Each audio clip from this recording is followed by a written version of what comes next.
everybody. Welcome back to Sports Talk with Austin or Jeffrey from Only Talk Sports. And tonight on the show, me and Jeffrey will be breaking down the 2024 NBA playoffs, and we will giving you our predictions on who we think will win all these great series and much, much more. Jeffrey, the time has arrived. We're finally here at the 2024 NBA playoffs. How you feeling, man?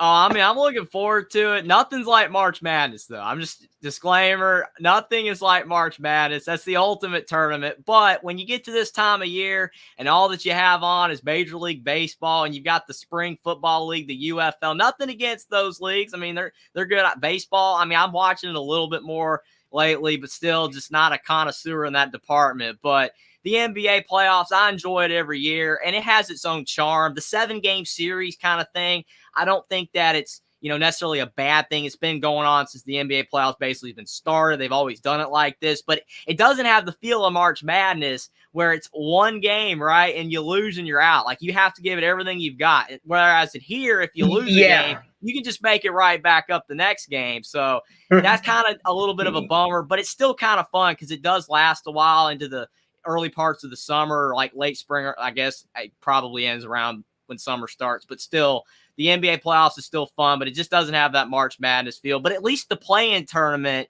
that kind of gives you that little taste of it feeling like a little bit March Madness, where if you lose, you could be done. So it's still fun. Yeah. But I'm looking forward to breaking it down. I am too, and I agree, Jeffrey. The old cliche is there's no tomorrow. In a single elimination tournament, the old cliche is there's no tomorrow. Well, in the NBA playoffs, there is a tomorrow. If you lose game one, there's always the next day. But in the play-in, though, there is no tomorrow. You lose this, your year's over. Especially the 9-10 game. The 7-8, we'll get to it. Winners in, loser might be playing for their season. But Jeffrey, take it away and introduce us to our first game we'll be breaking down. Absolutely. And I mean, you never want to be the 7 seed and then lose the 2 games in the play-in tournament, because then fans are going to be absolutely furious. You just can't do that. You can lose the first game, but you got to make sure you at least win the second game and get that 8 seed. But in our first game, we got the New Orleans Pelicans and the Los Angeles Lakers. For LeBron fans, I mean, mediocrity is basically where LeBron's career has set in when it comes to his teams. He's still really good. I mean, he's putting up great stats. No one can deny that. Anthony Davis, when he's healthy, always is playing well. But the Lakers, if you look at what they've been doing year over year, the last few years with LeBron James, I mean, they're always in this play-in tournament, it seems, every single year. But the Pelicans, we know that they've had problems with Zion Williamson. He hasn't been able to stay on the floor, but this season he was able to stay on the floor. He played a lot more this year. He played pretty well. He's still trying to get better in certain areas, but he improved. Brandon Ingram played well, but this is going to be a very interesting matchup. And the game is at the Pelicans because they have the higher seed. They're the 7 seed. The Lakers are the 8 seed. But the winner of this game, they're in the NBA playoffs. They're good to go. But the loser of this game, they still have to win at least one of the games in the play-in tournament to get in. But what you feeling about this matchup? So this is one of those games that you look at on paper and it's got all the star power. You've got LeBron, you've got AD, you've got Zion, you've got CJ McCollum, Brandon Ingram. Pelicans, they're a very young roster. Herb Jones, Trey Murphy. They've got a young core to go around their superstars. But Jeffrey, what's concerning is the Pelicans were as high as the 3 seed this past year, and now they're the 7th seed and in the play-in. That's a little concerning. Now, Brandon Ingram has been dinged up over the past couple of weeks. He is expected, I believe, to play in this game.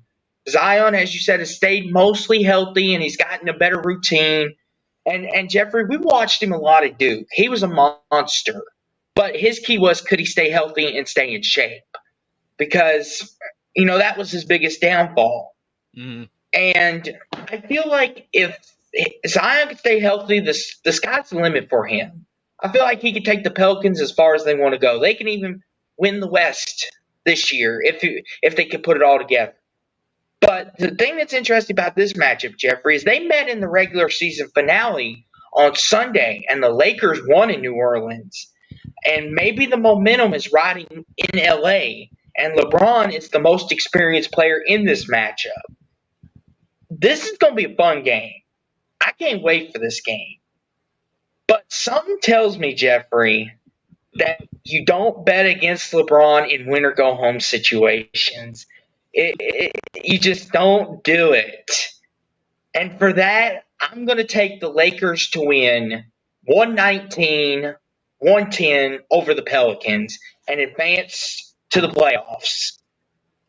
Man, that's got to be tough for Pelicans fans, which if they lose, it's not all over. But I mean, the thing is, it's so tough is because whenever you say you can't bet against LeBron, then people think you're a LeBron fan. I got nothing against LeBron. I'm not saying anything about LeBron. On the floor, he's fantastic. Off the floor, that's a whole other thing. But you can't really do it, can you? I mean, he's been in the league forever. I mean, he's been in the NBA longer than I've been alive. I mean, you were alive when LeBron entered the league, but I was not. So that's how long he's been in the NBA, since 2003. And he's just lit up the league ever since. I mean, he's the all-time leading scorer. And obviously, it's not just LeBron. I mean, the other players matter as well. LeBron can't single-handedly do it, but I do think the experience of the Lakers versus, more of the youth of the Pelicans is something to watch. Because, I mean, we saw last year the Thunder, they were very young, but they won their first play-in tournament game. So, I mean, it's like maybe the youth here can be able to get the Pelicans by. And they're a good team. I mean, they're not, for whatever reason, like you said, just wasn't as good this year. They had some injuries, like you said, with Brandon Ingram. But the Pelicans are very, very good. But the Lakers did beat them on their own floor. I don't know. I just think that you can't really bet against LeBron James to lose this early in the playoffs. They're not going to go far.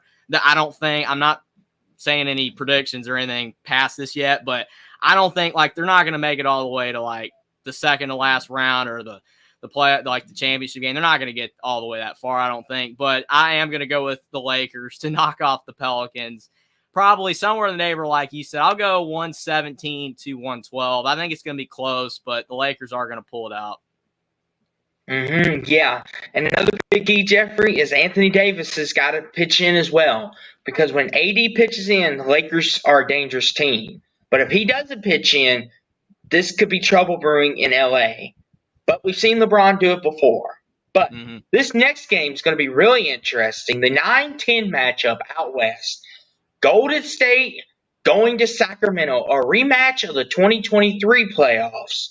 Now, the winner of this game will play the loser of the 7-8, which we are predicting it to be the Pelicans.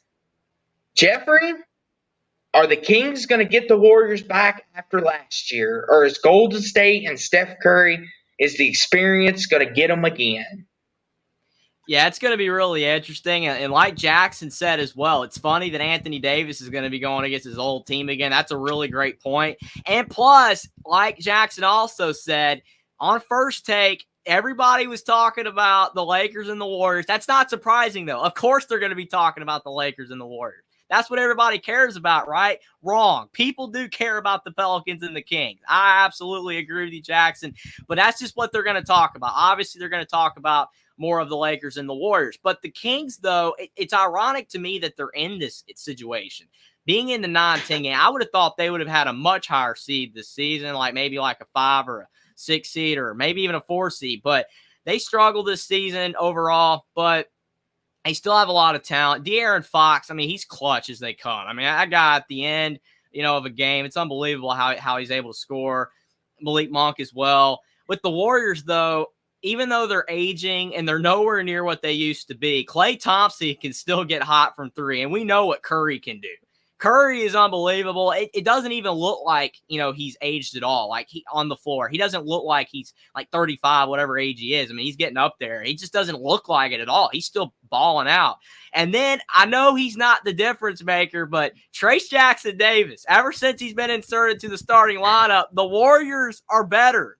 They wouldn't even be here right now, in my opinion, if they didn't start playing Jackson-Davis more. Maybe that's a bold take, but they started winning a lot more games when he was inserted in the lineup. And Draymond Green, his suspension, that hurt the Warriors too because he missed all his games. Maybe if he hadn't have got suspended all those games, they would have won more games and maybe they'd have been like a 7 or an 8 seed. But still at the end of the day, though, the Warriors just aren't that great of a team because their defense lets them down. Their offense is good, but that defense, it's ugly. Because there was like one game, I think it was the game they played against LeBron. And they played against LeBron, and it was like a 148, 146 type of game that went to like double overtime. I remember watching it or whatever. And they lost the game, the Warriors did, and Curry had like 50. So that's inexplicable. You can't do that. There's no way that you should be scoring that many points, your star player scoring that many points, and you lose. It's kind of like that time when Jason Tatum and the Celtics were in the playoffs, and he had like 55 points, and they didn't win against the Bucks. And it's like that was different, though, because they had some injuries. But the Warriors, they're basically healthy. Like, they have no excuses, but for whatever reason, their defense is poor. The Kings, they're at home. But, I mean, can you bet against Curry? Yeah, it goes back to the LeBron thing. Can you bet against the guy who's been here before? But, Jeffrey, I think there's an element to this game that a lot of people are not mentioning. This was a playoff matchup from a year ago. And I think it still sticks in Sacramento's mind that they took the defending champs at the time all the way to a 7-game series and were just that close to getting that series. Yeah, that was one of the best series of the entire playoffs, in my opinion. And it showed how quick the Kings came along. But like you said, can you bet against Curry and Thompson, bet against the Splash Brothers? And let's not forget, Chris Paul's a part of this Golden State team as well. But there's also the narrative out there that he doesn't perform when it's time for the playoffs. This is a really tough game to pick. But, Jeffrey, I'll let you pick this one first since I picked the last one first. I'll put you on the hot seat first. All right. Well, I mean, I will say I do already have my pick, but I just like seeing you pick first to see if my pick is going to be the same. But all right, I'll do it first. I mean, you are right about that. I really did enjoy that series last year because I did some of the live streams for those playoff games, and man, that series was absolutely fun. I mean, that 7th game, I mean, just the crowd was going crazy with the Kings and the Warriors both ways. I mean, I felt bad for the Kings, though. I really did. Like, I didn't have a dog in the fight. I didn't care who won, really, but I was kind of pulling for the Kings because just how hard they were playing. And like Jackson said, if the Kings win, all we're going to hear is what the Warriors went through and not about what a terrific job Mike Brown is doing with the Kings. You know it's going to be that way. It's the Warriors. But I'm sorry, Sacramento. Curry, Clay, and Trace Jackson Davis, Chris Paul, they're going to find a way to win on the road. I am anyway. I don't know if you are, but I'm going with both of the road teams to get it done, the experienced teams. I think the Warriors are going to beat the Kings 124-120. Jeffrey, I'm going Sacramento. I'm going Kings. I think the Kings, they're poised and they want to avenge the loss that they suffered last year to Golden State. I got the Kings winning 113-105. I think the Kings, De'Aaron Fox has a big night. I got the Kings winning. And they will advance to play New Orleans for the right to play as the 8th seed, to play for the 8th seed. Yeah, I mean, you definitely could be right on that. I mean, maybe Jackson Davis, maybe that's blinding me a little bit. I don't know, but I still think the Warriors are dangerous. I mean, they're a really good 10 seed. They got flaws, they got problems, but still, I think they're going to get it done. The Deep Zones, he says hit the like button. Hey, Only Talk Sports, appreciate that. Steven Cherry says the Kings will win, crowd will be hyped. I mean, the crowd is going to play a factor. It's going to play a big role, but we know the Warriors can win on the road. Big time Jay says stop it. He's going Warriors money line. So we got a little bit of debate in chat right now about this game. I mean, I definitely understand why. It's going to be close. I think the spread is low. Golden State's actually favored. That's surprising. I wouldn't have thought that. New Orleans is favored by 1.5, and we both went with the Lakers, but Golden State's actually favored by 2.5, so that's crazy. Now the question is, though, Jeffrey, who's going to represent the 8th seed out west, and who gets the right to play the Thunder? It's going to be the Pelicans at home against the Kings in my scenario, and the Pelicans at home against the Warriors. I'll say this right now, Jeffrey. I think Sacramento, New Orleans could be a really fun second playing game. I think it'll be close, but I'm going Kings over the Pelicans. I think the Pelicans are going to miss the postseason. I believe in De'Aaron Fox, Malik Monk. I believe in those guys. I think the Kings, I think they're on a mission to prove. And let's not forget Sabonis, the double-double master. Let's not forget the Kings are young, talented, they're poised, they're playing with hunger. Give me the Kings over the Pelicans in my second playing game. But Jeffrey, is the Warriors gonna knock out the Pelicans in yours, or what's going on? Who gets to go play the Thunder in your version? Well, I'm just going to say that I don't really think we like the Pelicans all that much because I'm going with the Warriors. I'm going with the Warriors to make it to the playoffs, be the 8th seed, and the 7th seed Pelicans miss the playoffs in both of our predictions. Unbelievable. I mean, if the Pelicans make the playoffs, Pelicans fans, they're going to let us know. Here's the thing, Pelicans fans right about now are angry typing. How dare you? Oh, man. I can't believe we both actually picked the Pelicans not to make it. I mean, they're a good team, but this is a tough playing field. The Lakers, the Pelicans, the Kings, and the Warriors all are good teams. It's crazy. Someone's got to miss it. I agree. And the thing is, I mean, like people have said, the play-in tournament, I know a lot of people say it's just an easy cash grab, but the Kings and the Warriors would have missed the playoffs without this play-in tournament. And both of the teams are really good. And it's making for great matchups. So I can't really complain. Even if it is just a money grab, it's hard to complain with these matchups. This is going to be fun. So in your bracket, Jeffrey, and this will come in handy for everyone out there who may or may not know, but when we get to our brackets and predict the 1-8 game, Jeffrey will be predicting a different 8 seed than me. Just keep that in mind. Jeffrey, you will be predicting the Thunder Warriors series. I will be predicting the Kings Thunder series. For sure. Definitely have to keep that in mind. It's kind of tough, a little tricky, but we'll definitely be able to remember. And obviously, we both have the Lakers going to play the Nuggets out west. So we'll both be able to pick for that one. Now, on to the west side of the brackets. And Jeffrey, let's start with our 1 versus 8. So who do you break it down, Jeffrey? Warriors, Thunder. Who do you like, and how many games do you think it'll take for your winner? Yeah, I mean, with the Thunder being such a young team, it kind of plays into the same role as like you mentioned with the Kings, where I picked the Warriors to get past them. I just feel like with the Warriors' experience, it's going to help them in the playoffs, even though their defense is an issue. I mean, that's been a massive problem all season long. But the difference between the Kings and the Thunder is that the Thunder just aren't losing. I mean, I followed the NBA. I'm not going to say hard this season, but I followed it a decent amount. And I still was surprised when I saw at the end of the season that the Thunder were the 1 seed. I was legitimately blown away. Like the Celtics being the 1 seed in the East, I'm like, well, it's the Celtics. You know, they got tons of talent. Maybe this is their year. Who knows? But, like, it doesn't surprise me that they're a 1 seed. But then over in the West, you got all these teams, right? The Lakers and the Warriors everybody's talking about. You've got the Clippers. You got the Nuggets. You got all these teams, the Phoenix Suns. And then out of all of that, the Thunder are the 1 seed. So, I mean, they're legit. Chet Holmgren, obviously being able to play in his rookie year after missing his first season that he was supposed to be in the NBA with the injury that he had. He had a fantastic rookie year. Along Victor Wembanyama had a great season, probably outshined him a little bit.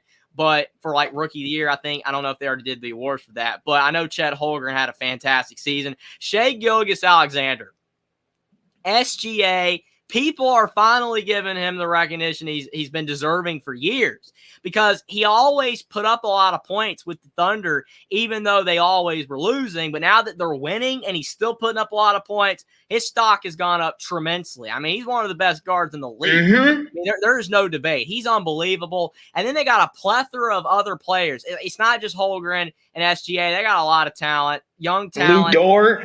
Lu Dort out of Arizona State. Yes, Lu Dort. He was a gem coming out of Arizona State. A lot of people were like, he's a great defensive player, but can he shoot? And he's transformed his game over into the NBA. And he's going to make himself a lot of money in the market. I think he already got a contract extension.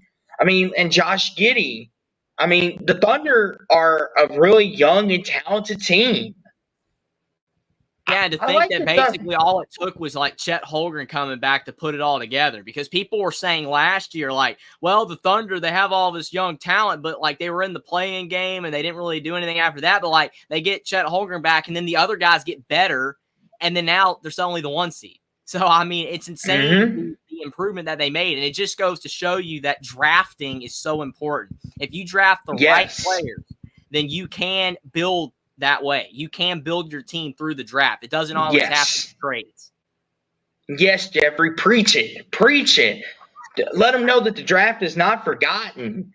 Because, Jeffrey, we're in a day and age now where they'll spend all this big money on these big players because they want it now. Sometimes it's best to go through the draft and hone the talent and bring them all together. And look, it paid dividends for the get draft picks. You can turn it into talent. And the Thunder are now the 1 seed. Who would have thought that? I mean, absolutely not. I would not have expected it at all. And I mean, they're such a good team that it almost worries me, though, that they're playing so well that maybe, doubt can creep in a little bit. Like they're at the top of the world of the 1 seed, and then the good old Warriors trip them up. But I can't do it. I just can't pick the Warriors to beat the Thunder. They're that good. I haven't seen them that many times this year, but when I have seen them, I mean, they're just unreal. I think they're going to keep it going. They're hungry. They're determined to show the NBA world that they're for real. I'm going to go with the Thunder to knock off the Warriors in 6 games. I think it's going to take 6 games to do it, but they're going to get it done. And in my matchup, I've got the Thunder battling the Kings in the 1-8 game. And both of these are going to be for viewing pleasures, whether Jeffrey's right or I'm right, or maybe neither one of us are right, and it's the Pelicans. But this is going to be for our viewing pleasure. I think this is going to be a spectacular series either way. But for my series, I think the Kings Thunder, I think this series could go the distance because you got 2 young, hungry, talented teams, and it's going to come down to the depth and the point guard play in my series. De'Aaron Fox, I think he's a bit of a better point guard than SGA as of right now. And I think the Kings have the ability to shoot you off the court. I think this is going to be a fun series. And I also think Chet Holmgren, Sabonis down on the low block, that's going to be fun. Can Josh Giddey hit enough shots, make the Kings guard Giddey, and help free up the other guys? But, Jeffrey, I think this is a series that's going to go the distance. I'm going to take the Thunder over the Kings in 7. Ooh. So you're kind of thinking what I was thinking, that it's going to be a struggle for the Thunder. It's not going to be that they're going to sweep or do it in 5 games. I mean, it could go all the way, especially if it is the Kings. I mean, they're similar teams, kind of ironically, despite the fact that the Thunder are the 1 seed and the Kings are all the way down to the 9 seed, but they would be the 8 seed if they win in your scenario. But yeah, I mean, they are similar teams. But I mean, Josh Giddey, though, like him being alongside SGA makes that backcourt so dangerous. A lot of people don't give him enough credit either, because if it was SGA, I think they would struggle a lot more. But like if he's kind of being a little bit turnover prone, or sometimes like if he's a little off, then you have Josh Giddey to just tame it back down, tone it down. It's all good. But then if you got SGA rolling, Giddey can kind of take a back seat. But they're just both really dynamic in that backcourt. Yeah, and the thing that hurts Giddey is he's got to get a better shooting percentage. Mm-hmm. And I think that could really help make it lethal. But we both have the Thunder advancing in round 1. Now, on to the 4-5 matchup. you've got the fourth seeded Los Angeles Clippers battling the fifth seeded Dallas Mavericks. And this is the NBA's version of the 8-9 game. Mm-hmm. Like in March Madness, you have the 8-9 game where it could kind of flip flop what you're feeling that day. This is the NBA's version of that. Jeffrey, what's your initial thoughts of this matchup, and who do you think you might be leaning towards? Well, I mean, for one thing, I'm kind of shocked that the Mavericks are the 5 seed because, I mean, they've always been kind of like hovering around mediocrity, being in the playing rounds and stuff, but had a good year. I mean, Kyrie Irving, fantastic numbers all season long. And we know Luka Doncic is unbelievable. But their other players stepped up at times when they needed it to. I mean, again, it's too much of Kyrie Irving and Luka Doncic, but the other players helped somewhat. Then when you look at the Clippers, it's always been about health with them. Because we know Paul George is good. We know Kawhi Leonard, what he can do when he's healthy. But they haven't been healthy. Those guys have been injured a lot in the past few seasons. And usually when it gets to playoff time, that's when they're not able to play, which is just terrible because of the fact that I think last year, in my opinion, I believe that the Clippers would have knocked off the Suns in that playoff series last year if they were healthy. I mean, because they were competitive with them, even though they were not healthy. They were very competitive. The Suns got lucky that the Clippers were not healthy. But I think with them being healthy, because it looks like Kawhi Leonard's going to play, the other players are good to go. They brought in James Harden. He should be able to go. That's kind of elevated the offense.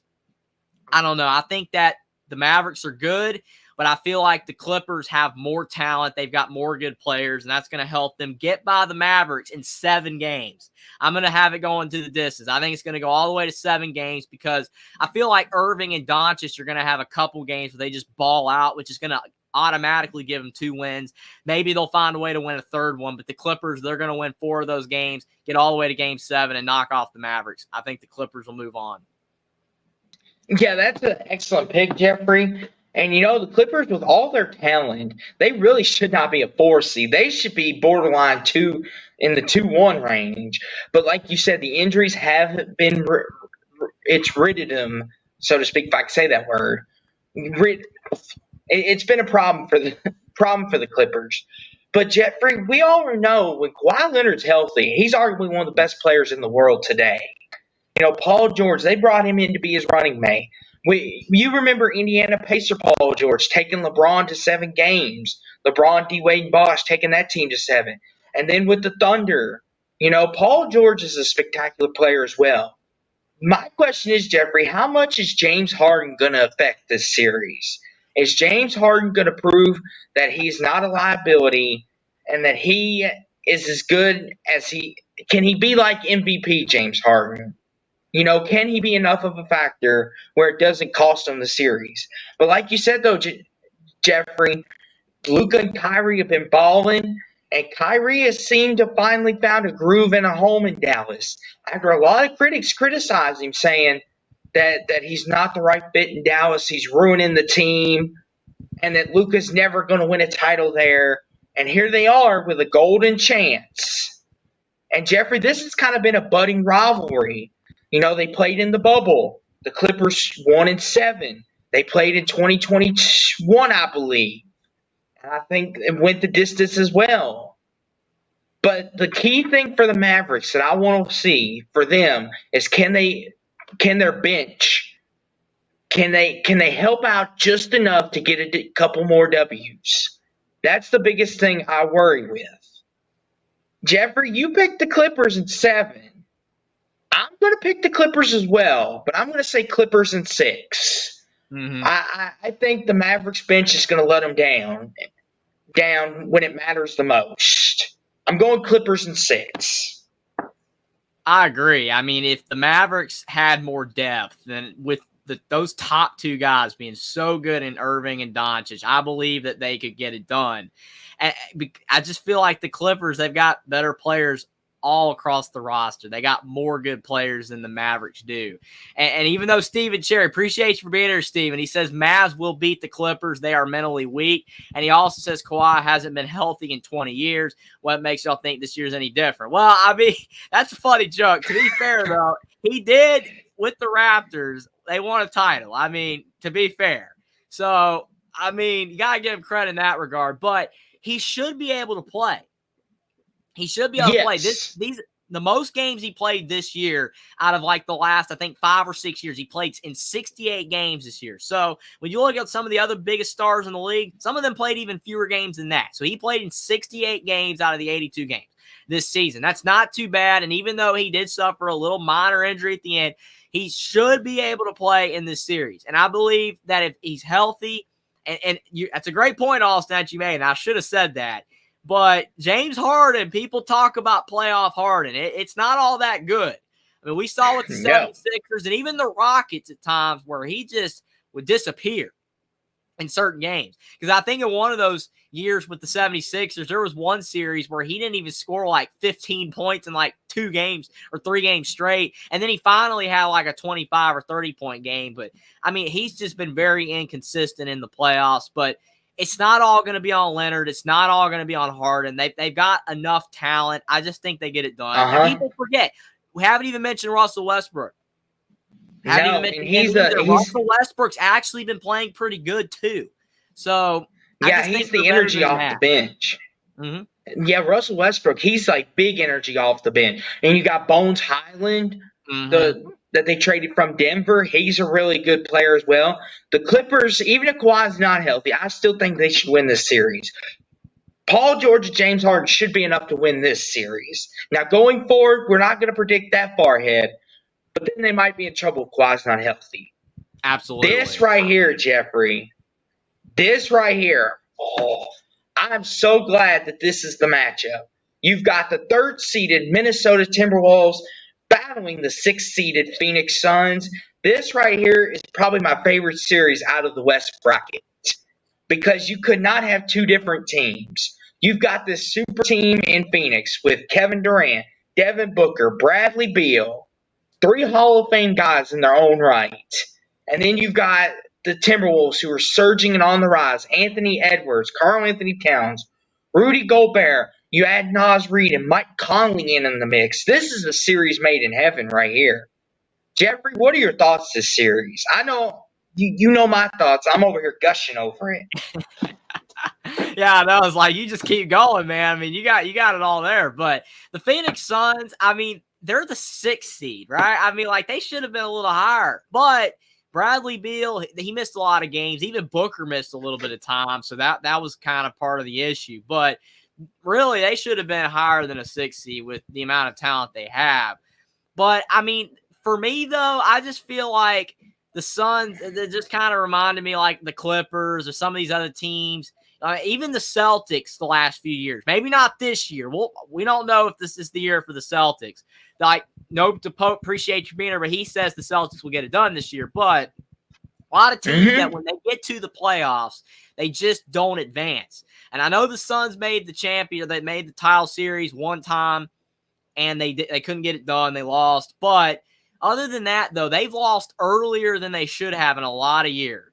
So even though they've had this super team, it hasn't really mattered. And I know that Kevin Durant, he wants to be able to win a title with Phoenix, but there's just a lot of good teams in the NBA right now. I mean, you talk about with all the added talent you bring in from Europe, all the added players that you're bringing in from other countries all around, and then you have the guys in America. Like, it's just all of this talent's in the NBA, and there's so many good teams.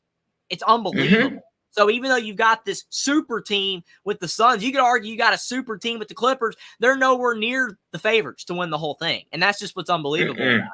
And then you look at the Timberwolves. I mean, Cat is healthy, it looks like. He should be able to play, and that's massive because there were reports that he might not have been able to play, but he's back now. That's big. Rudy Gobert is a defensive beast. And then Anthony Edwards. Anthony Edwards is the key because sometimes there have been times in the past where he does disappear in certain matchups. It can happen. But when he's on fire, when that guy is in the zone, he's one of the best guards in the league when he wants to be, when he's playing like it. So I feel like watching between Devin Booker and Anthony Edwards, who's more consistently great in this series, is going to be big. And then if Cat and Rudy Gobert can just shut down the Suns down low, if they can do that, I just think the Timberwolves are a little bit better. KD's going to be big. KD's stroking it from outside and all over the floor. I mean, he's going to put up a lot of points, but I just think that the Timberwolves all around, they're the better team in my opinion, and I think they're going to win in 6 games. I think the Suns are going down. I was about ready to point out, though, Jeffrey, it's Minnesota's a little young. I mean, that could play a factor. Now, how do you see the Suns bench?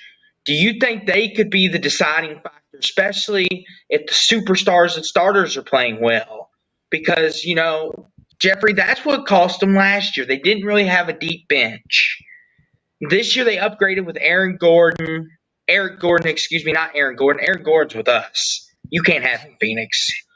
Eric Gordon, Grayson Allen, I believe, comes off the bench, or he's a starter. They've got Yusuf Nurkic. He's a starter. Phoenix has got some good pieces that are coming off the bench and in their starting lineup, other than the 3 superstars. That's a great point. That is a great point, and I should have brought up Eric Gordon. He played for Indiana. Why did I bring up Eric Gordon? But, yeah, Eric Gordon was a big addition. Grayson Allen, love him or hate him. I know a lot of people don't like Grayson Allen for obvious reasons in his past, but he's been a good player overall for Phoenix. I'm kind of surprised Eric Gordon doesn't play more sometimes because he's actually still a good player at his age of 34. He's like the 15th all-time player in the NBA at three-pointers, the amount of three-pointers he's made. So that's crazy. No one even talks about that because all the players ahead of him are some of the most well-known players of all time. And then you got Eric Gordon. It's just like Eric Gordon's really the 15th all-time player at threes. It's crazy. But the thing I'm worried about, though, is even though they have upgraded the bench, to your point, you're right, they don't have DeAndre Ayton anymore. And I know a lot of people did not think DeAndre Ayton was good. I mean, because of the fact that a lot of times his defense wasn't all that great and he struggled. But I feel like his offense was better than like Nurkic. Nurkic isn't bad, but he's a good player and he's probably better at defense. But I don't know. I just feel like the Timberwolves have more in the paint and they probably have a better overall team, even though the Suns have upgraded the bench. I don't know. It's going to be close. But I do believe, kind of like Stephen Cherry, he's saying it as well. Minnesota's the best player in the series in his opinion. Timberwolves 4-2 over Phoenix. That's what I got. I got the Timberwolves in 6. So, Jeffrey, I'm going to disagree with you. I think they don't have the best player in this series. I think Devin Booker's better than Ant still right now. I agree with that. I don't agree with Stephen's point there. I do agree with you there. I just think the Timberwolves have a better team, but you're right. I think the Phoenix Suns are the best player on the floor. Either way you look at it, you got KD or you got Booker. I think those two are better, but Ant's right there. But Jeffrey, I'm gonna take Phoenix in this series. I'm going Phoenix in 6. I think the Suns. I think they're good to get. They're gonna get past this first round game. This first round series.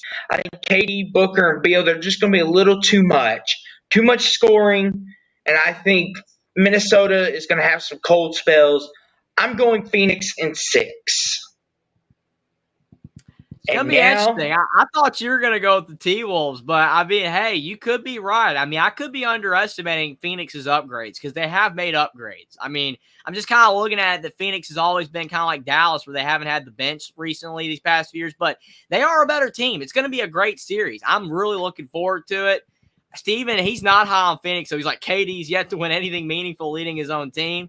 So, I mean, take that for what it's worth. But, I mean, it's going to be interesting. But, I mean, we're not always going to agree on every single matchup.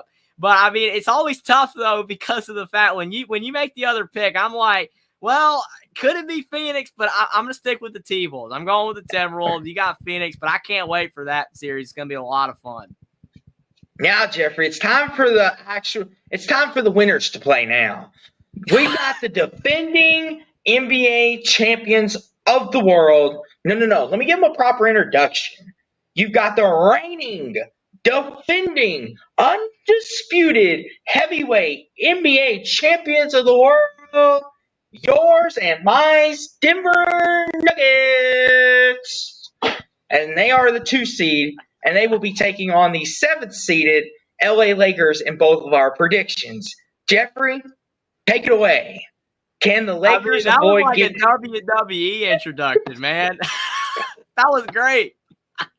Oh man. But on to Yeah. business, on to business, Jeffrey. Can the defending champs thwart off the LeBron challenge, or at least who we have moving on? It could be the Warriors it could be the Pelicans for all we know.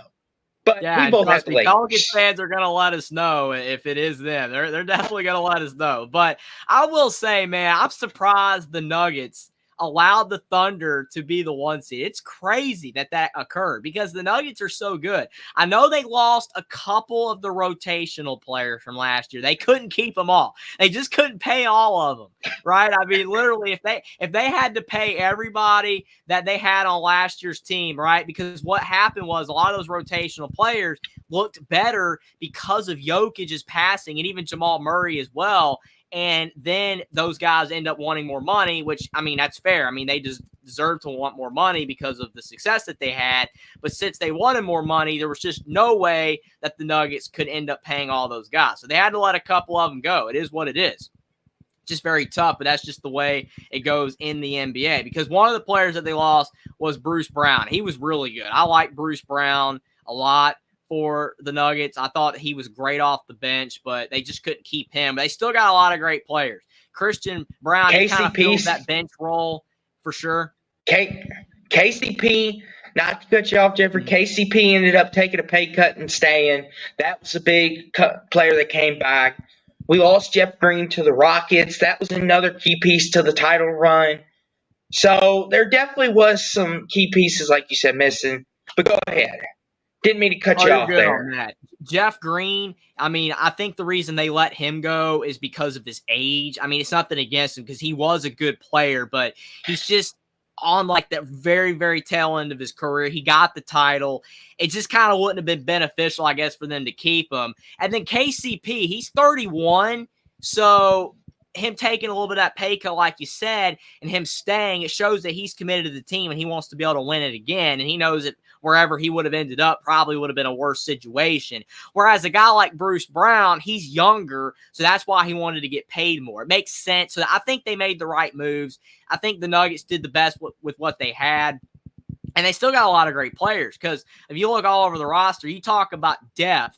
This is something the Nuggets have in spades still because you've got Christian Brown, you've got KCP, you've got Aaron Gordon, you've got Michael Porter Jr., and that's to pair with Jamal Murray and Nikola Jokic. They got a fantastic team. Reggie Jackson, didn't even mention Reggie Jackson. He's a player that has a lot of experience as well. He's 33 years old. So just tons of experience. Peyton Watson. I mean, you're just listing the whole team. They're all good. They are. Michael Malone knows how to do it, Jax. I mean, Jeffrey, wrong one. He knows how. I get my J's mixed up. But Michael Malone knows how to coach the team. I mean, DeAndre Jordan's still there if that's any consolation. He got some playing time this year, but I don't think he's going to be too big of a factor in this series. But go ahead, though. Yeah, I mean, they got so many older guys. I mean, like you mentioned, KCP 31, and then Reggie Jackson 33, DeAndre Jordan 35 years old. But to your point, I don't really think he's going to be getting all that much playing time. But still, like their roster is just so many guys are impactful. So many guys make a difference. And that's the way to roster build. You have to have stars. Anybody that says that you don't have to have stars, I don't know what they're talking about. You do have to have stars, and they got two of them. And Murray and Jokic. But then the rest of the roster is filled with a bunch of guys that are all competent players. And even though some are better than others, like Gordon and Porter Jr., the other players are still really, really solid. And that's why they have a good team. You just can't have a drop-off like the Mavericks do after their star players, or Phoenix had, especially a couple years ago. It's just good that when your fifth and sixth guy is still really solid. Then when you look at the Lakers, because like you said, that's who we have playing them, they're a good team because of LeBron and Anthony Davis, and it's not like that's it. I mean, obviously they got D'Angelo Russell. There's some other good players on the team, but there's a big drop-off after their stars. And even though there's some good depth, Rui Hachimura, to me, I just don't feel like the Lakers, even though it's LeBron. And I know that some people, whether you believe it or not, some people are like, well, you know that there's going to be some tomfoolery in these games. It's LeBron. I mean, whatever you think about that, I just feel like whatever happens, the Nuggets are going to be too much to overcome all that. The Lakers just aren't going to be able to hang with a team that's as talented and deep as the Nuggets. I believe that the Nuggets are going to beat the Lakers in a 5-game series. I'm saying LeBron's getting eliminated very quickly. 5 games. Yes, and Jeffrey, they're playing at altitude as well. And you saw last year how that was a big effect on a lot of teams, playing at that altitude. But like you said, this is going to be an interesting series. I have him playing the Lakers as well. I think LeBron, he'll be able to play. I think he'll play great as he always does. But can Anthony Davis keep up with Jokic? As crazy as that sounds, Jokic took him to task last year. And then when you pair him with Jamal Murray, maybe the best duo in all of the NBA as we sit today. I think the Nuggets, I think they're going to repeat what they did. This may be a little biased, but I got the Nuggets sweeping the Lakers again. Wow, I mean, that's definitely bold, but I mean, I'm with you, though. I'm in your ballpark because even like Steven says, Denver might sweep them, but he's going to say 4-1 like me as well. And he also said Anthony Davis might get hurt putting his uniform on. I mean, I don't know. It might take just a little bit more for him to get hurt, but he is kind of fragile sometimes. But, I mean, still, that's a hilarious joke, Steven Cherry. But, yeah, I just think that the Nuggets are just so much better than the Lakers, and maybe they'll get one, but you could be right. It could be a sweep yet again. It definitely could be. Now we're on to the east side of the bracket, and let's go to the East play-in, Jeffrey, and introduce us to our East matchups. Yeah, we got the Miami Heat and the Philadelphia 76ers in the 7-8 matchup on Wednesday night. So one day after you have the Western playing games. And this is an interesting matchup because the 76ers, the reason that they're here is because Joel Embiid missed all that time.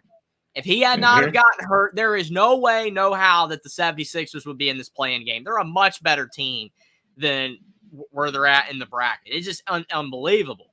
But, yeah, he got hurt. Nothing you can do there. But he's back. It looks like he's going to be able to play in this game. From what I can tell, I can look yet again real quick on injuries, but everything that I've seen on Joel Embiid, it looks to me like he's going to be able to play. That's what I'm seeing.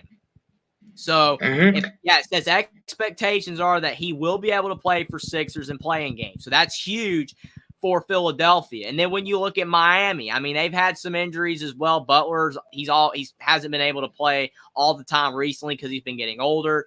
Tyler Hero, I mean, he's up and down. When he's playing great, he's fantastic, but he sometimes goes cold. But Steven Cherry, he's saying playoff Jimmy will lead the Heat over Philly. So that's kind of close to a rhyme there as well. That's pretty good stuff, Steven. But, yeah, I mean, Jimmy Butler in the playoffs, I mean, that's why they call him Jimmy Buckets. I mean, he's clutch. But I kind of feel like, though, again, with the 76ers, they shouldn't have been here. They should have been a higher seed. Kind of makes you believe it will be them, but I'm going to let you pick first. Thank you. Put me on the hot seat now. It's my turn. I will say, Jeffrey, Miami lost a lot of key pieces from their finals team last year. Max Strus, he signed that big contract in Cleveland, which we'll get to the Cavs when we get to their side of the bracket. They also traded Kyle Lowry or released Kyle Lowry to go to Philadelphia. He was a big part of the team. You've also got Gabe Vincent, who's in LA with the Lakers. Miami lost a lot of pieces, but they still have their core pieces. Hero's healthy. Jimmy Buckets is there. Bam Adebayo. The Heat are still, I think, you never want to sleep on the Heat. But like you said, Jeffrey, if Embiid stayed healthy the full year, Philly would be a top 5 seed, and Embiid would probably be on his way to back-to-back MVPs, more than likely. But the Sixers also, they got rid of James Harden, but now Tyrese Maxey has emerged as a great number 2. You've got Kelly Oubre, you've got some pieces in Philly that's working, but will playoff Embiid show his face? Will Embiid fall apart when it matters the most? This game's in Philly. I really, really want to do it. I'm going to go Miami. I think I'm going to go Heat. to win 115-111. I think Miami will be the 7th seed in my bracket. I got the Heat winning on the road. Playoff Jimmy, Bam, and Hero will get the job done. It's going to be interesting. I will say, though, with Joel Embiid, off your point, he probably was going to be back-to-back MVP if he didn't get hurt because, man, he was playing unbelievable basketball there for a while. I mean, 40-point games just back-to-back-to-back. It was crazy how well he was playing. It sucks he got hurt, but it is what it is. It's just the nature of the game. But at least for Philadelphia, they got him back when it matters the most. It just definitely hurts their seeding, and it's going to make it a lot tougher for them to advance. But something that's really interesting to me about this, though, is that Miami, if they lose this game, and win the next game, they'll be the 8th seed, and they'll have a rematch with Boston, right? I mean, I know everybody wants that because last year, I cannot believe the Miami Heat, they already did the unthinkable, right? I mean, as the 8th seed, and they knocked off the Bucks, but still, Giannis missed a couple games there, which kind of helped them a little bit. But then when they played the Celtics, though, in that series, and they won, I mean, I thought the Celtics were destined to win that series when you had Derek White going out there and tipping that shot back in game 6 or whatever. That was an unbelievable game. But then game 7 happened and they lost. It was crazy with that series. But I believe that, again, Miami, if they lose and they can win the next game, they'll be playing Boston. So I just feel like overall that sometimes you have repeat series like that. I think that the 76ers are a better team than the Heat because of the fact that if Joel Embiid had not gotten hurt, they probably would have been a way better seed. So it's going to be really interesting overall. I think that the game's going to be very close, and Miami has been clutch in the playoffs recently. They definitely were last year, but I am going to go with the 76ers to knock off the Miami Heat by a score of probably 110 to around 105 because of the fact, I think it'll be a little lower scoring because of the fact Miami is a pretty good defensive team. And it seems like a lot of their games are just a little bit lower scoring in my opinion. But I do think that Philadelphia is going to be able to fight through that defense just enough. And they're going to be moving out of the play-in game and become the 7th seed. And Miami's going to fall and have to be able to win a game just to stay alive for the playoffs. It's going to be interesting. Can't wait for the game. Should be very close. But Austin, unfortunately, maybe had some internet issues. Hopefully he will be able to return. But if he's not able to return, I'm going to continue the show. I'm going to continue making picks. But hopefully he is able to come back because, I mean, I kind of want to hear what he has to do on his picks. I want to hear his selections because I know my selections, but his selections probably are going to be different than mine. But hopefully he'll be able to return. Stephen Cherry, he says Chicago over Atlanta by 10. That's going to be a good game as well. I know Atlanta's had a lot of injury issues this season.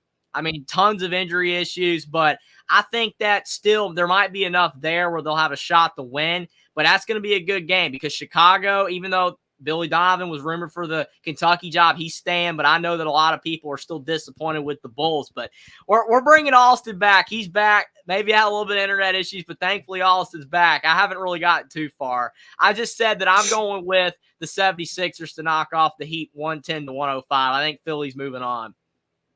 Jeffrey, these dang buttons on StreamYard. I went to hit the mute and I hit the technology these days. But I'm back now. We're all good. But take us into the next game. Little technical difficulty issue. Nothing we can't get over. Sounds great, man. Glad that it was not an internet issue. Just a mistake. I've done it before as well. I've hit the wrong button and just completely left as well. And I've been the only one here. So then there was like no one here. Like people were watching nothing. So it's hilarious. But you've got Miami winning. I got Philly winning for that matchup. But Atlanta and Chicago. Stephen Cherry says he's going with the Bulls over the Hawks by 10. Atlanta's had a lot of injuries this year. That's been well documented. That's hurt their season. But luckily enough for Atlanta, all the teams behind them had terrible seasons, and Atlanta was still able to squeak in despite those injuries. But Trae Young's back. Looks like he's going to be able to play. It seems like they got a lot of their guys relatively healthy. They still got some guys out. But Chicago, they've disappointed. They were, I guess, expected to be better than what they were this season. Billy Donovan was rumored for the Kentucky job. That did not occur, but still, they're at home. Who you got in this one? Yeah, this is interesting, Jeffrey, because like you said, Trae Young should be back and healthy. The Bulls, look at the talent that they have on their roster. DeMar DeRozan, Lonzo Ball, if he can ever get healthy, get his knee right, he's a really good player. And then you've also got Zach LaVine, Vucevic. The Bulls are a really good team. They should really not be in this position. They should be in the top 5 seed. But here they are, like you said. And Trae Young,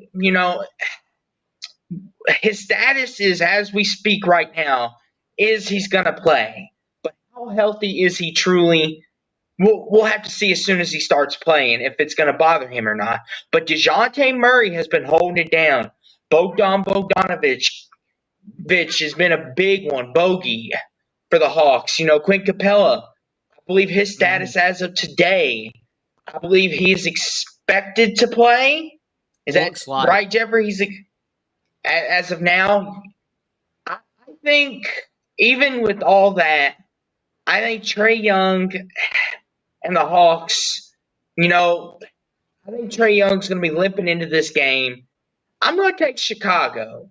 I think the Bulls, they're a little more healthier. And I think that the Zach LaVine, DeMar, I think should be enough to get this done. I got the Bulls advancing. I got the Bulls winning 97-94. A little bit of a low-scoring game. Yeah, I mean, I think it's going to be a lower-scoring game as well, and definitely how healthy Trae Young is going to play a big role on whether my pick is going to be correct or not, because of the fact that I think if he is healthy enough, can the Hawks go any further than this? I don't know. I mean, we're not making our pick for the next game just yet. We got to get done with this one first, so we'll determine that because I already have my pick for it. But I think with just one game, I feel like the Hawks can get by the Bulls. I don't know why. I'm feeling Trae Young. He's gonna ball out. He's gonna try to prove it, but I still got this. Despite the injury, DeJounte Murray's gonna have a big one. Clint Capella is gonna hold the fort down low, and the Bulls, they've disappointed. They got so much talent, but they just haven't been able to figure it out all the way. I think that the Hawks are actually gonna go on the road and knock off Chicago. I'm going to go 108-102. I think they're going to get it done. I could be completely wrong depending on the health and how healthy those guys are when they're playing, but I think the Hawks are going to get it done. Jeffrey, are you feeling a little ice? Trae? That's hilarious, man. So, in your brackets, you've got the Hawks and Heat. In my bracket, I've got Philly and Chicago. We completely went the opposite way on this one. I got Miami in the 7. You've got Philly in the 7. This is what's compelling about this. You could have various different answers. But, Jeffrey, I'll let you start. Is Atlanta going to beat Miami and get to play the Celtics 2 years in a row? Or is playoff Jimmy going to stop it right there? It's gonna be very intriguing, but I mean, again, with the Hawks having all those injuries, which I know it sounds completely idiotic that I'm reversing roles here because I'm like, well, Atlanta, they might be good to go and knock off Chicago, but I think that for whatever reason, they might just be able to get by Chicago, but then they're gonna have issues against Miami with that defense. Maybe the injuries kind of bubble up a little bit more, and I'm telling you, I just feel like Miami is destined to play the Boston Celtics again for the second year in a row in the playoffs. Give me Jimmy buckets. The Miami Heat are going to be the 8th seed. They're going to knock off the Atlanta Hawks by a score of 104-100. I just think that Trae Young, he's going to have enough in the tank to knock off the Bulls, but it's not going to be enough to knock off the Heat. So in my series, I've got Chicago going to Philly. And this series here is the Bulls, I think, have the better trio of players. But Joel Embiid, how healthy is he, is obviously going to be key throughout this entire playoff run if they want to go deep. But I think Tyrese Maxey, he's special. I think he's going to earn himself a big max contract when it's time for that. I think Philadelphia is going to be the 8th seed. I got the Sixers winning 121-115. I got the Sixers winning. Even if Embiid's limping into the second game or misses it, I still think the Bulls that they've been a little too dysfunctional for me to pick them to go to the playoffs. I'm going Sixers, though. I'm going Sixers as my 8th seed. We didn't really vary all that much, though, because even though we swapped on the results, we still both have the Heat and the 76ers making the playoffs. So we're not going with surprise upset, either the Bulls or the Hawks making the playoffs. We got the results backwards, but we got the two teams that we think that are going to make the playoffs making it. So we didn't really differ all that much when you really think about it, just on how it happened. Yeah, I've got the Sixers fans sweating it out, and you've got the Heat fans sweating it out. It's all good. They're going to forgive us. Absolutely. We got Alfie here. Appreciate you. Shout out from the Philippines. Appreciate that for stopping by. And he also says, let's go Lakers. The king, LeBron James, is real. Yes, LeBron James is real. He is definitely real. He's also for real for a lot of people, for sure. But a lot of people are fans of LeBron for various reasons. But again, cannot deny that he is a fantastic player. But do appreciate you for stopping by, Alfie. And then Stephen Cherry, he says Chicago over Miami by 3. So he thinks Chicago's going to get an upset there. Crazy. Upset. But Jeffrey, now it's time to predict the East. Oh, this is the more intriguing bracket. Is there's so many. I think there's so many upsets that could happen. But introduce us to your first game. Yeah, I've got it being a rematch, destined to happen. Celtics and Heat in the 1 versus 8 matchup. And the thing is that I'm telling you, I still cannot believe that Miami did that last year. Winning all those games at the 8 seed. I mean, beating the Celtics like that, when to me, I'm like, it's either going to be the Celtics or it's the Nuggets. Like all year, I'm like, it's going to be the Celtics or it's going to be the Nuggets. And the Celtics lost to the 8th seed. Just unbelievable. What a series that was. But Boston, the team is loaded. They brought in Kristaps Porzingis. And overall, people were worried about the health. But overall, he's been playing for the most part for Boston. He's healthy now, but he's been in and out a little bit. But he was a good addition as long as he's healthy because he just brings so much to the offense, being able to step out, shoot threes. He's so long, he's tall that he can bang down low with basically anybody. But that was a good addition. Tatum and Brown still playing great basketball. Obviously, Tatum's not getting as much, I guess, recognition because I think maybe his scoring might have stepped back just a little bit. But it's because they got so much talent that he doesn't have to score as much. But then you got Al Horford, the veteran Al Horford. I mean, that guy, when he first entered the league, couldn't shoot threes at all. When he came back up out of college basketball, those 2 back-to-back championships at Florida, he was not a three-point threat, but as time went on and he got older, he knew that he was going to have to be able to shoot threes if he was going to stick in the league as long as he has, and he has. He's definitely a deadly shooter. And then you look at a guy like Derek White. I mean, he's a very good player, just an underrated player. Their entire roster is just loaded with great talent. Drew Holiday. Drew Holiday as well. Bringing him in was big as well. A lot of people did not agree with the Celtics getting rid of Marcus Smart. That was tough. I mean, Marcus Smart with the green hair, I mean, he was the full embodiment of the Celtics. Like, he'd been there for longer than anybody else had been there on that roster. That was tough to let him go. But he's had some injuries. And Robert Williams, he was such a talented player, but he couldn't stay healthy. So it did make sense for Boston to let those guys go. But like you said, Drew Holiday, good defender, has kind of taken over that role of Marcus Smart. But I don't know. I'm kind of with Steven here, though. If Tatum and Brown can't get it done this year, they're never going to win a chip. Because, I mean, it's going to be tough to keep them there forever. And there's so many good teams in the NBA. I mean, you got the Thunder on the rise. I mean, all these teams are coming up, right? And the Celtics, they're still young with Tatum and Brown, but they do need to win it this year. They do. This is their year, you would think.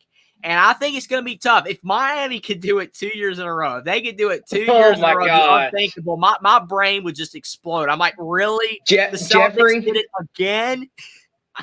Jeffrey, Celtics fans are going to be having heart attacks thinking, we had the best record in the NBA and we couldn't beat Miami. That's the team that's going to stop us in round 1 nonetheless. Yeah, it's insane. I mean, at least the Bucks had an excuse with Giannis missing a couple games. The Celtics, they just do not have an excuse. So I am going to go with the Celtics to get revenge on Miami, knock them out of the playoffs. No more playoff Jimmy, no more Jimmy buckets. They're not going to have the magic this year. I believe the Celtics are going to beat the Heat in 5 games. I think that the Celtics are going to be determined to prove that last year is not going to happen again. Maybe I'm wrong and the Heat win more games, but I think the Celtics are going to beat them in 5 games. Yeah, and in my side of the bracket, I've got the Celtics battling Philly. I think it'll be And to be really honest, fun. I think that it would be better for the Celtics to play Miami, despite the fact Miami ended up beating them last year. The Celtics don't want to play Philly. With Embiid back, you don't want to play Philly in the first round matchup, in my opinion.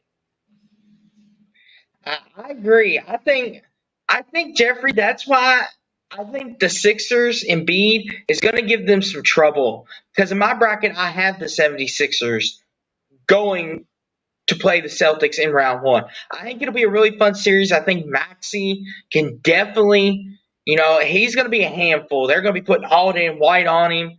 That's going to take away some of that on defense. Embiid might have his way down low with Porzingis. I think this is a matchup nightmare for the Celtics, in my opinion, especially if the supporting cast along with Maxey can get it going. Tobias Harris, it's going to be huge. I think, in my opinion, I think the Celtics still have enough talent to win this series, but I think Celtics in 6. I think Embiid takes 2 games off of them, and the Celtics get more of a test than they're looking for. I got the Celtics in 6. Yeah, I mean, the thing is, like, if you talk about the Celtics' possible quest to win the entire thing this year, you don't want your first round matchup being all that difficult. You don't want it being a strain on you that you got to give it 110% just to get out of the first round. And maybe Miami gives them a tough test as well. Maybe it's tough for them to just get by them again. But you don't want Boston playing Philly. If you want Boston to win the entire thing, you just don't want them to play Philly in the first round. But I do agree with you, though. In your scenario, I think Boston will beat Philly as well, but it's going to be harder for them to do so. But regardless, both of us have Boston advancing out of the first round, but to different teams. Alfie says, first time I hear of your channel, sir. Thank you. I'm a fan of the NBA since when I was a kid. I started to watch them since 2004 here in the Philippines. Love more fans in NBA basketball. I mean, definitely the NBA has appeal all over the world. I mean, people watch it all over the place, so it's awesome. I do appreciate you, though, for stopping by. Definitely. You said I subscribe to your channel, sir. Love your topic of NBA basketball. Thank you, definitely. I mean, I don't even cover the NBA as much, but I mean, we'll definitely be covering it now with the playoffs coming up. I'll have some live streams. Austin, I'm sure, is going to have some content as well, but both of us. But I do appreciate you for being here. It's going to be a lot of fun talking about these playoffs for the next few weeks and months as well, watching these games. I cannot wait for it. But the next matchup, we got, like you said, Austin, your words, the 8-9 matchup equivalent in March Madness to the NBA. You got the 4-5 matchup. The Cleveland Cavaliers, they're the 4th seed. I mean, they had a good season against the Orlando Magic, another team that kind of surprised, kind of snuck up on everybody. I was not like the Magic. I mean, they haven't been good years, but they're the 5 seed. This is an intriguing matchup. Yeah, and Jeffrey, the Magic are like the Thunder. They did it through the draft. Paulo Banchero, Jalen Suggs, Cole Anthony.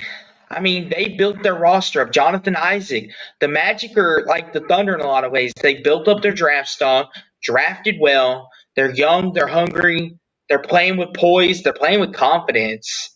And Cleveland's kind of limping into this. Donovan Mitchell, he's not as healthy as he should be going into this series. I believe he's going to play game 1 as we sit tonight. I believe he's going to play because he's been dealing with lingering knee issues. And that's a big key, Jeffrey, because if Donovan Mitchell misses any amount of these games, the Magic could turn the series in their favor. Now, they won't have home court advantage, which for a young team, that could mean a lot. How do the Magic handle that road playoff environment? It's one thing to do it in the regular season, but this is the playoffs. This is where the big boys play now. Let's see if this young, hungry team can play. But also, the Cavs made a lot of great additions. Max Strus, like I mentioned him, he signed a big contract deal because from Miami, Darius Garland, Jared Allen. The Cavs have got some talent. And I would hate to see it. And they even traded for Donovan Mitchell. The Cavs are all in on trying to get themselves back to title relevancy. This is going to be a fun series. But what are your thoughts on it, Jeffrey?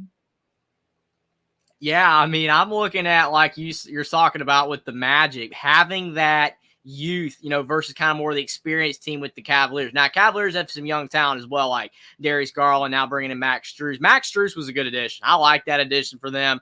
I mean, he wanted to get paid more. Heat couldn't really do it. Makes a lot of sense for him to go there. But they got a good team. But like you said, Donovan Mitchell, I'm looking at the injury report. I mean, it looks like he's going to play, should be able to play, but will he be anywhere close to 100%?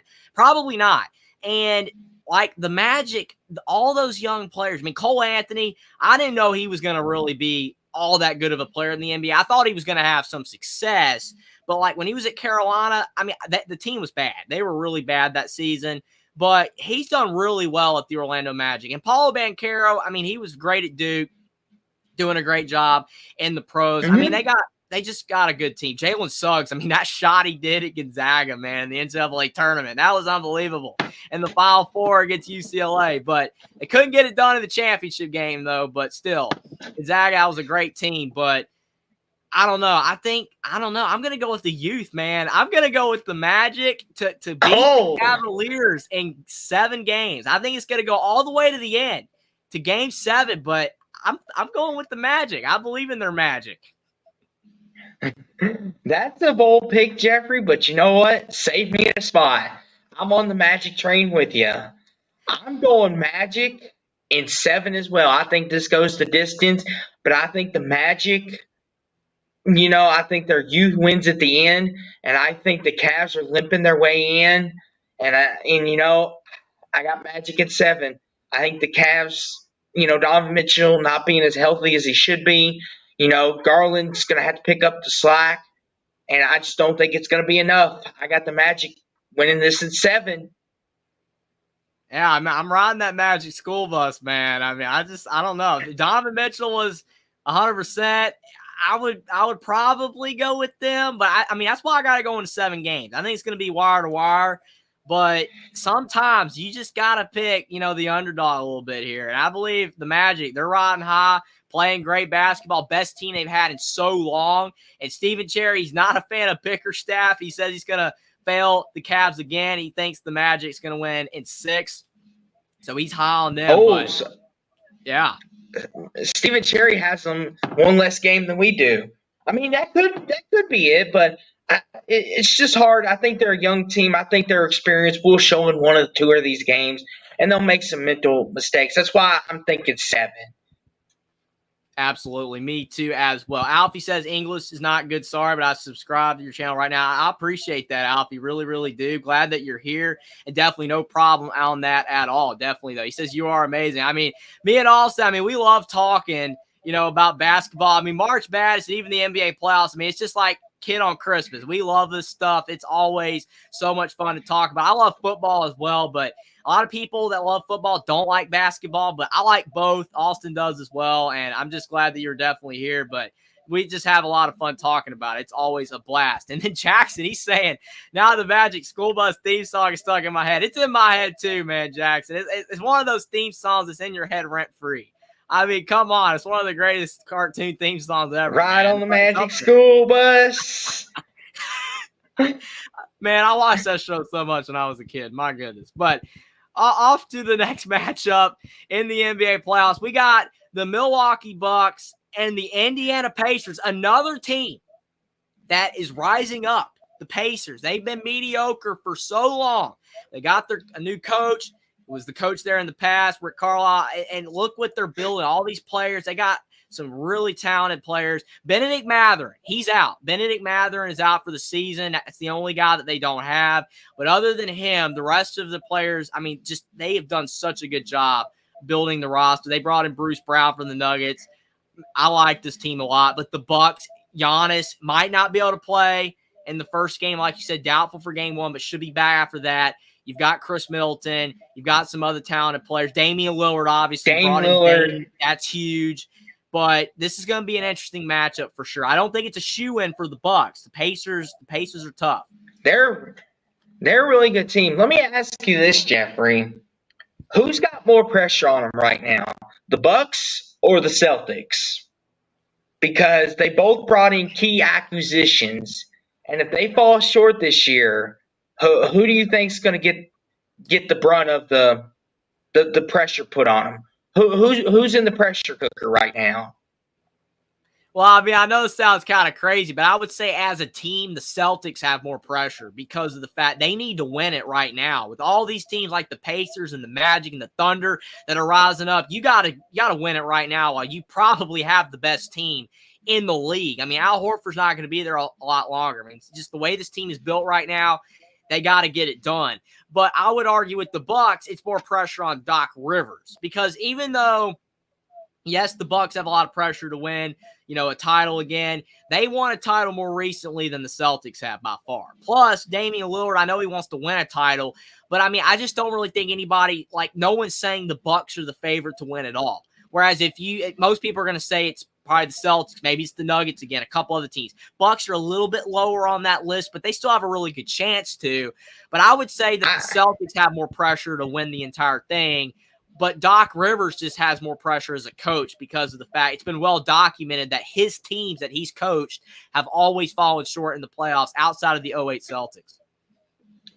Jeffrey, I will say, when you make a trade for a superstar like Damian Lillard, you're telling your superstar, Giannis, that we want you here and we want to win with you. Mm-hmm. And if you lose to the Pacers in round one, oh boy, Giannis and company are not going to be happy.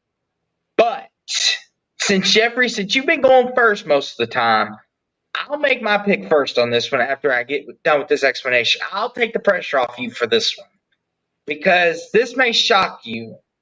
But the Pacers, Tyrese Halliburton, he was a steal in the draft for the Sacramento Kings.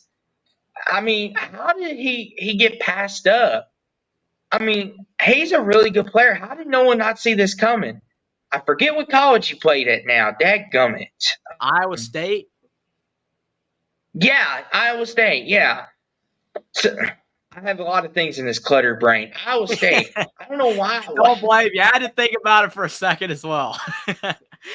Iowa State. But yeah, he was a steal in the draft. And then the Pacers traded for him, and I was like, oh, this is going to work out for the Kings and the Pacers, in my opinion. And it's worked out, I think, better for the Pacers in the long run because now they got their superstar of the future to help out with Miles Turner. They've also got added, obviously Benedict Mathurin out of Arizona. As you said, he was out for the season, though. That's a huge loss. He was a defensive specialist. Obi Toppin, he's been a great addition to this young team. After the Knicks drafted him, he found out he wasn't good of a fit. He comes to Indiana, and he has a resurgence. Aaron Nesmith. I mean, the Pacers are young. They're talented. They play fast. But, Jeffrey, the thing that worries me about them is they have no defense. Have you watched any Pacer games? They don't have no defense. And that's what worries me. Now, I will say, like you said, Giannis is doubtful for game one. So they might have a chance to slow the Bucks down a hair. But if Giannis comes back in, say, game 2 or 3, or comes back no later than game 4, it's on like Donkey Kong. The Bucks are going to be running and gunning with them, and I think they ain't going to have an answer. Miles Turner will be able to spread the floor out, but the Bucks also have Brook Lopez, Bobby Portis. I think they're just too talented, too deep. I'm going with the Bucks in this. I'm going Bucks in 7. I think this is another one that goes the distance, especially if Giannis misses a couple. I'm going Bucks in 7. Yeah, I agree. I mean, this is kind of like it feels like the Clippers and the Bucks are kind of similar just in the fact that they have a lot of guys that are really good. I think that the Clippers, maybe they got more stars but than the Bucks because it's just kind of Dame and Giannis. But then you've got Chris Middleton. You've got Bobby Portis. You've got Brook Lopez. I mean, Brook Lopez, it's unbelievable how well he's still playing, right? Because like his brother Robin Lopez, like, he didn't improve. Like, he didn't get better at the things that you needed to get better at as an aging big, right? Like, in the Pat modern Connaughton. NBA. I forgot to mention him. Oh, Pat Connaughton, he's good.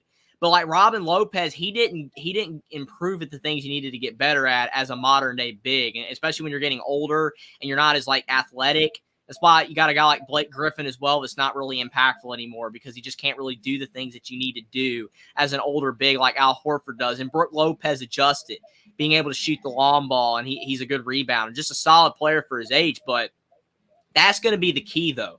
Giannis has to be healthy. He has to be able to go out there and play basically at least 90%, maybe 85% at the lowest point for him for the Bucks to be okay. Because if he's not, like, if he's 50-50 and he's really struggling out there, it could be bad because the Pacers, they can light it up. Now, the Bucks defense, it's been a source of controversy all year. Remember, they were like brought in Doc Rivers, got to improve that defense, but it's like their defense has been up and down. But the Pacers, they just put the pressure on you because they score so much. But like you said, the thing that could end up being the weakness for Indiana is that, man, that defense just can't stop anybody. I mean, their offense scores so much, and maybe that can be enough. But I don't know. And then you got, like Jackson says, he hopes Damian Lillard gets that NBA title. He's basically the Matthew Stafford of the NBA. I mean, Damian Lillard, if he can win a title in Milwaukee after all those years of being at Portland, then he would be exactly like Matthew Stafford, being in Detroit the entire time, going out to LA and getting that title. So we'll have to see. Stephen Cherry says Dame Lillard doesn't seem happy in Milwaukee. I can't really say. I haven't watched him enough to really know and follow that closely enough. But that could be the case, Stephen. You're probably right on that. And he also says Doc Rivers is overrated, which I don't really know how overrated he is because a lot of people talk down about him. A lot of people really do not talk highly of Doc Rivers. So, I mean, it seems like he's properly rated, but maybe for some people that think he's elite, I don't know. But he says I got the Bucks over the Pacers 4-3. I mean, I'm tempted. Just like with the Magic, with that youth, I am tempted to pick Indiana because of the fact of all that offensive weaponry. I mean, it's a fun team to watch. That's what I wish the Indiana Hoosiers were like in college basketball again, like the Tom Green years. I mean, come on, Indiana, have some offense. The Pacers have it, but man, I will say that I just think that the Bucks, they're going to be a little too much. If Giannis is close to 100%, which I think he will be, more than likely, their defense is going to be just enough to slow them down. I got the Bucks over the Pacers in 6. I think that the Pacers, their defense is just not good enough to even take it to 7 games. I think they could go to 7 games, like you said, and Steven as well, but I got the Bucks winning in 6. 6.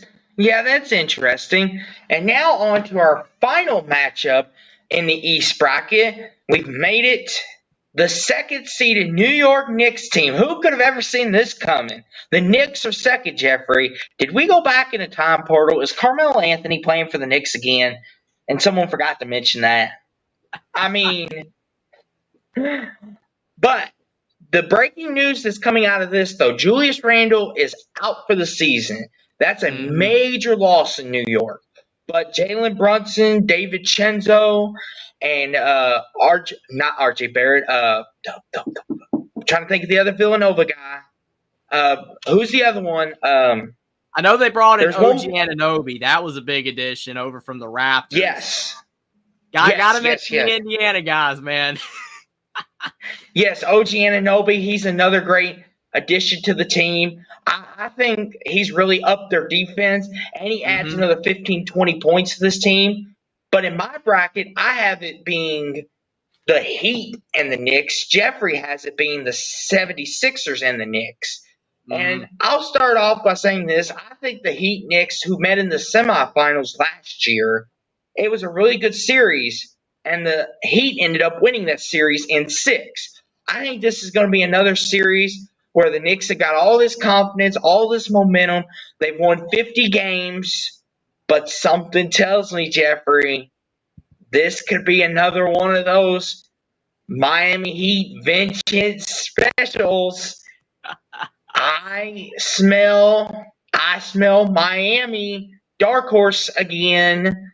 Smell Heat dark horse again. You smell that? That's the Heat playing spoiler again. Oh, man. in my bracket, I'm going with the Heat over the Knicks in 6 again. I think You have the not Heat made do it. Stephen A. Smith happy. You have not made him happy at all, or Spike Lee for that matter. Well, Jeffrey, they ain't never going to see this.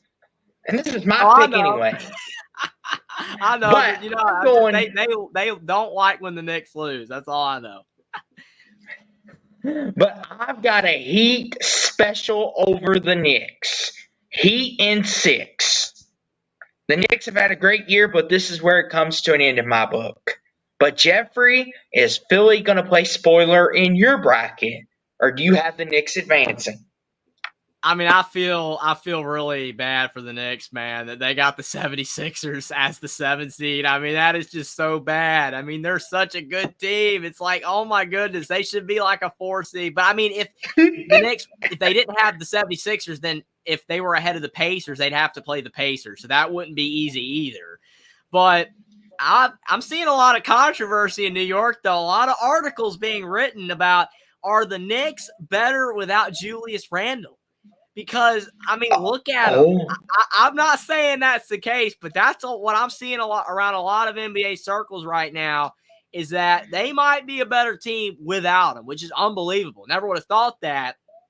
But, hey, I mean, they're still playing great. I thought the Knicks were going to take a nosedive after it was announced he was out for the season, but they were still winning games, still got the 2 seed. So, I don't know. OG Anunoby, like you said, he is made the defense so much better for the Knicks. Like, every time you turn on a Knicks game, it seems like they're in the 90s. Like, the score's like 99, 95. Like, it's never in the hundreds. Like, they always are doing great on the defensive end. Brunson's a great player. I mean, I know people thought he was going to be a good pro after Villanova, but I don't really think anybody was thinking he was going to be this good. He has been really, really good for the Knicks. he's earned his money. I mean, the Mavericks shouldn't have let him go. The Mavericks should not have let him go. That was insane. I mean, why did you let him go? I can't believe it. But I will say that I am a bit worried for the Knicks. Definitely the money. I get it. But you got to keep him, man. You got to keep him. But I will say that the Knicks, I'm worried with Randall out, despite the rumors people are saying, is this team better based off evidence? I mean, it could go either way, but I think I'm still worried about that. Embiid's going to play great, in my opinion. Even though he's been out hurt, I think he's going to show up. He's going to be a problem. Maxi's going to be a problem. I still think for the 76ers, I mean, overall, looking at, you know, their roster, like they have just enough. I mean, they don't have like a lot of players that are great because it feels like there is a drop off, but they just have enough solid players that's why that even with Embiid out, they still were pretty good. They were a good team. But with him back, it brings them over the top.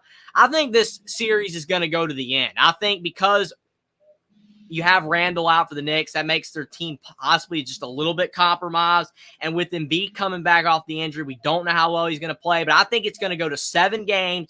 But I'm going to go with the Knicks. I think the Knicks are going to find a way to beat the 76ers in 7 games. I could be wrong.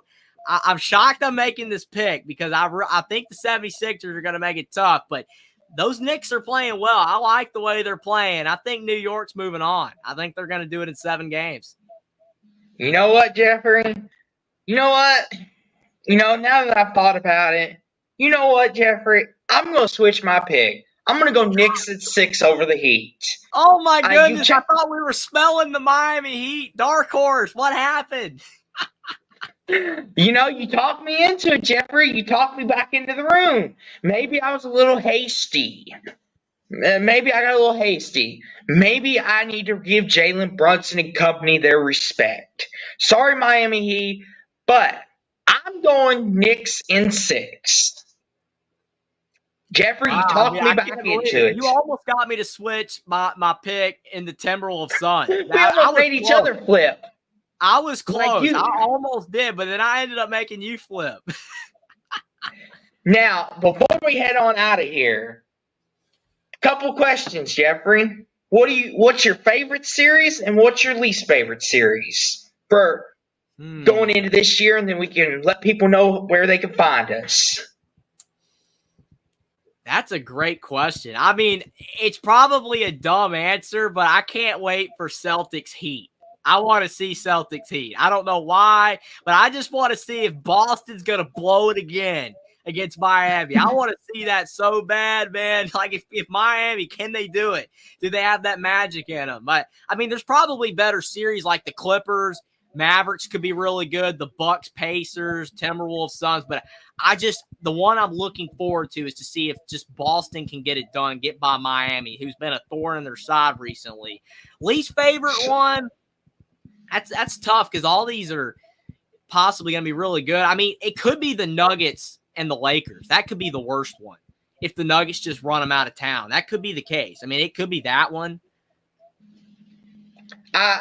My favorite is the T-Wolves Suns series. That's my favorite out of this bracket, out of both brackets.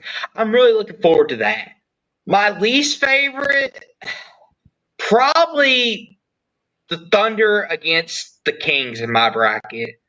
I just feel like that has the makings of like that just doesn't scream playoffs to me as much. Yeah, like, I'll be watching, of course. It's not screaming like playoffs. It's screaming like whoever wins this game, guess what? Your reward's going to be the Clippers or the Mavericks. Good luck. Yeah, that's going to be tough for sure. I will say, I'll ask you one question since you asked me a couple questions.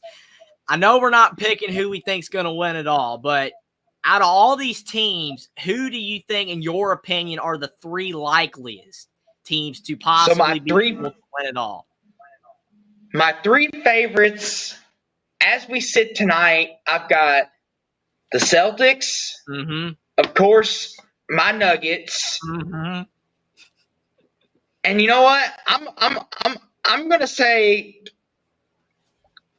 Phoenix. Ooh.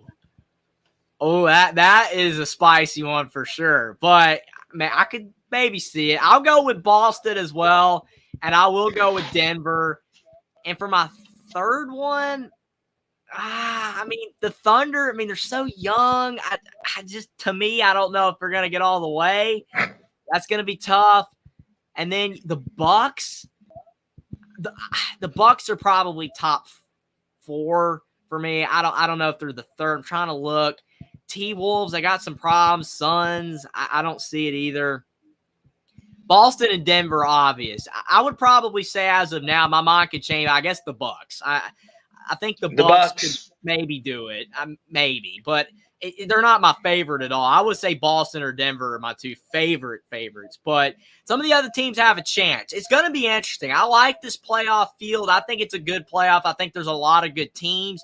I like the fact that we got some newcomers. I'm excited about the Magic and the Pacers. I like, and even take a team like the Mavericks that are kind of been a surprise, a little bit better of a team than some people were thinking as well. So I like some of these teams that are in here.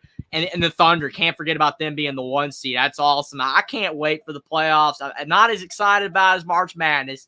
Nothing beats March Madness, but it's still going to be a lot of fun, and I cannot wait to see what happens. And hopefully, whoever wins, whether it's your Nuggets, Austin, maybe the Celtics can get it done. I mean, I don't really have a favorite NBA team, but I've always kind of had a soft spot for the Celtics, just because of the fact one of the first teams I ever watched was the Ray Allen team, Kevin Garnett, Paul Pierce. I was like 5 years old watching those teams, and they were so fun to watch. But, I mean, they're like, it's not like, oh, man, Boston's my favorite team by far or anything like that, but I've always kind of liked them. I know them and the Lakers are the two teams people talk about the most, but the Charlotte Hornets, I mean, they're the team closest to me, but they're horrible. I mean, are they ever going to be good? They make all the wrong moves. We're talking about all these other teams that draft well, with the Hornets make all the wrong moves. But definitely it's going to be exciting to see what happens. You have any final thoughts, Austin? And definitely talk about where people can find you. I'm looking forward to this. I'm excited, a chance to go back to back. Not many teams could say that they've done that.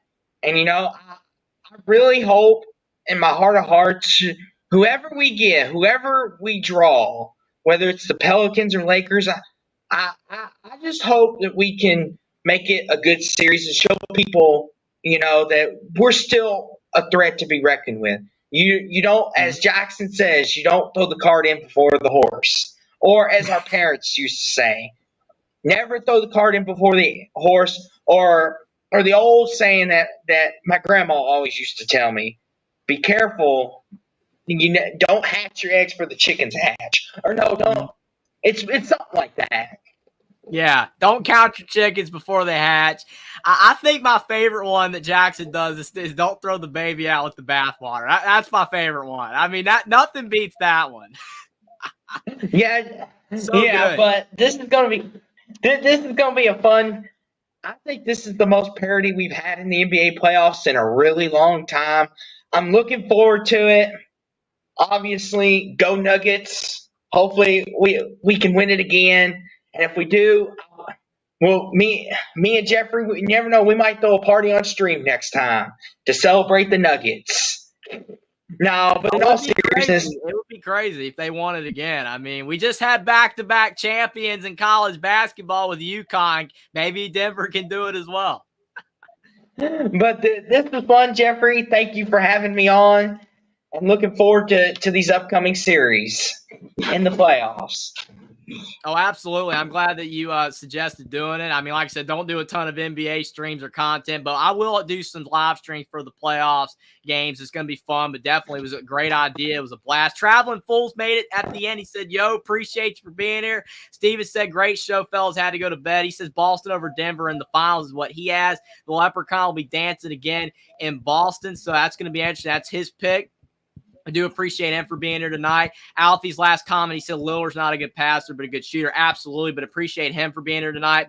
And Jackson as well. And Jackson also pointed out our shows as well, talking about where you can find me. You can find Austin over on his YouTube channel and over on his Twitter account, Sports Talk with Austin. So go check him out over there and give him a sub. And then also Jackson pointing out that you can find me over obviously on YouTube, and you can find me at Twitter and Rumble as well. I have a Rumble account where I post my lives and videos over there. But definitely, if you like our content, if you had fun watching the stream, appreciate you for being here, whether over on Sports Talk with Austin or Only Talk Sports. But sub if you like the content, would really appreciate it, definitely. But appreciate you guys for being here. You guys made it a great stream, and it's going to be a great NBA playoffs, I'm sure. And what's going to be really interesting to see if the Celtics can finally get it done, or if the Nuggets repeat, or some other team ends up winning it all. But thanks for being here, everybody. It's going to be a lot of fun to see what ends up happening.